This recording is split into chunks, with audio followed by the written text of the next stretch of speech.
time. Yeah. 1977, just like yours. This is my dad's house. The house that I grew up in. And that's his old Jeep. We only ever use it as a snowplow truck. Even though we never use it the rest of the year, every time we need to get it running, we always could. What's funny, oh, this thing.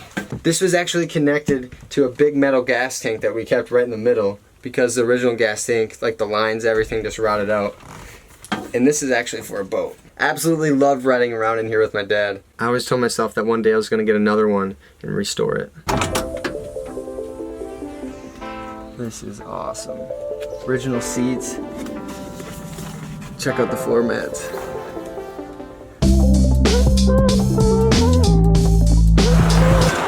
Bear storage, that is what it's called. We're gonna turn in here. This Jeep has not seen the salty roads of Wisconsin since 1996. Hey man! Oh my gosh. That is so cool. Nice to meet you, Greg. Nice to meet you. Here she is, you guys. Oh man, that is so cool. Oh, it even has the original seats. And they're really not in bad shape at all. Yosemite Sam. Yosemite Sam. Oh, that's right.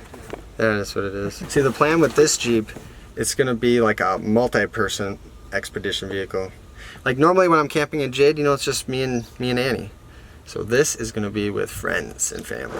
First off, in the last 2 weeks, there's been over 15,000 new subscribers.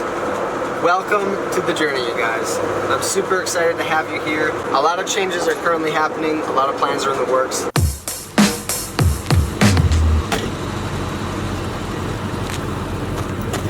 Happy freaking Sunday, everybody.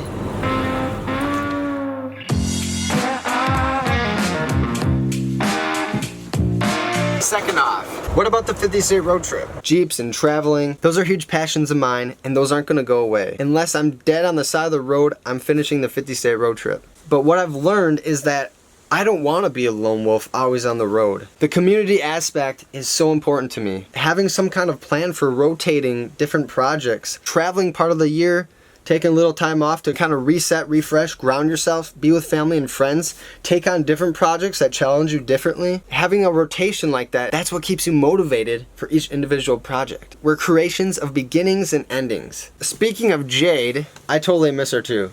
I know, I miss her. But I'm looking forward to going back to her now, and when I get to Colorado, I'm gonna have a new energy. I'm gonna have a new drive to really take advantage of each day and see as much as I can. You have to have those beginnings and endings set in place, you really do. So now is kind of a preparation. I'm getting these projects that are gonna be really big parts of the vlog in the future. I'm getting them now, I'm getting everything organized. Yeah, same motor as yours, 360. Cool. Right?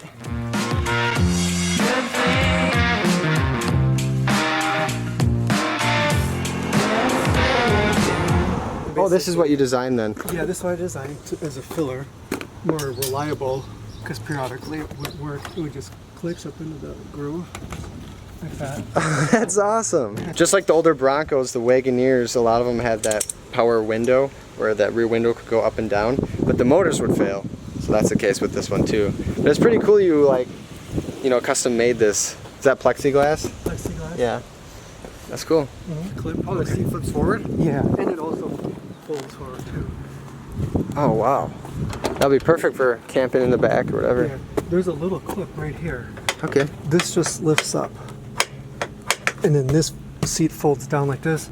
Greg was telling me the story about these funky taillights. Apparently got pulled over for them being too dim.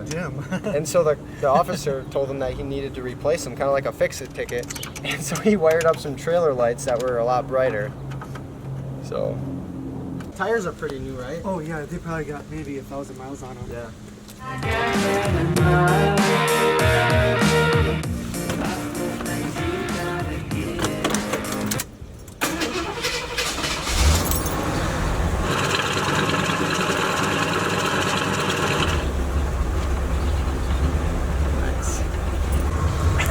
Looks like all the gauges are working too. The biggest rust areas are the rockers.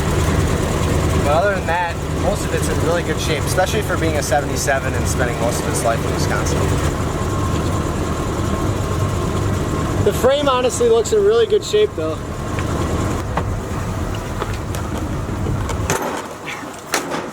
I got that truck with kind of the intentions of completely restoring it. Okay. But as I've been traveling and keeping all my camera equipment in it, it basically takes up the whole seat.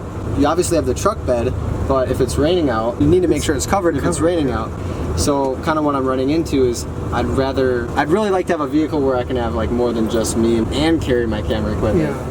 You know, so have like 3-4 people. The SUV style. The SUV style is the best way, you know. Because on the road normally I travel, it's just a one-man vehicle. Just me and Annie. Yep, so. All right.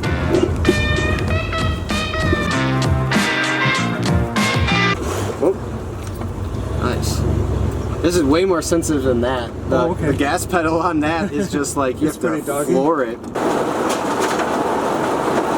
We're not on the best road to do this, but we're at highway speeds, and honestly, it's doing just fine. The steering wheel's very tight, surprisingly tight. It's got to be from that steering box that was replaced. And all the steering knuckles are tight. When you drive down that road, the highways, you can like let go and it goes in a perfect straight line. That's awesome. Really, it's better than any of my other cars.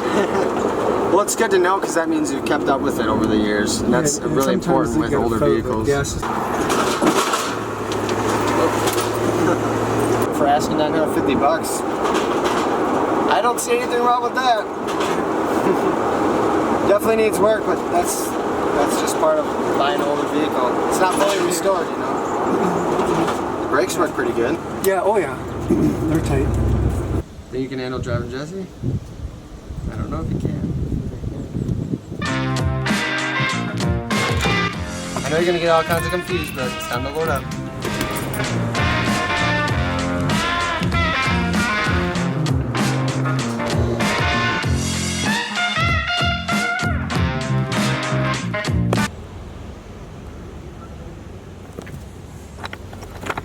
Why I don't have shoes on, I could not tell you. But why I really need to be coming back home, back to New London more, it's because of my dad. When I was in 7th grade, my parents got divorced. My mom, I guess, was the one that divorced my dad. And I'm gonna switch around for lighting purposes. And my dad took it extremely hard. He took it extremely hard. And that's when I found out that my dad had a drinking problem. There was not a drop of alcohol in my house the entire time I grew up, you know, up until 7th grade, up until they got divorced. That's when I saw my dad drink for the first time in my entire life. And that's when I started to find out who my dad was, what his past entailed. He had problems with alcohol, and it kind of ran on both sides of my family, mom and dad. I'm from Wisconsin, okay? It's kind of a big part of a lot of people's life. The truth is, my dad is not at a very good point in his life right now, and his health is declining rapidly. I want to be here more often to motivate him to get on the right track. He's stubborn as hell, and he needs someone to motivate him, because we can't do it for him. He has to do it for himself. He has to believe it in himself that, you know, he has a life worth living again. The reason I bring all of this up is because this is what's happening. This is real.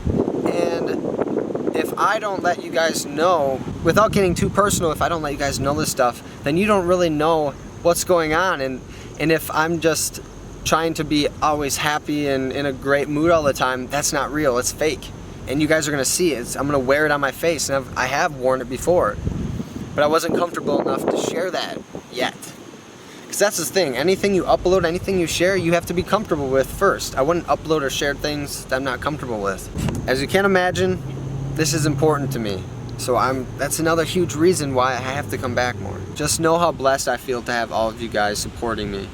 Especially my Patreon pledges, people that have done so much to support this journey, and others who have contributed so much. You're making this little small town of 7,000 country boy be able to live his dreams. I cannot thank you guys enough.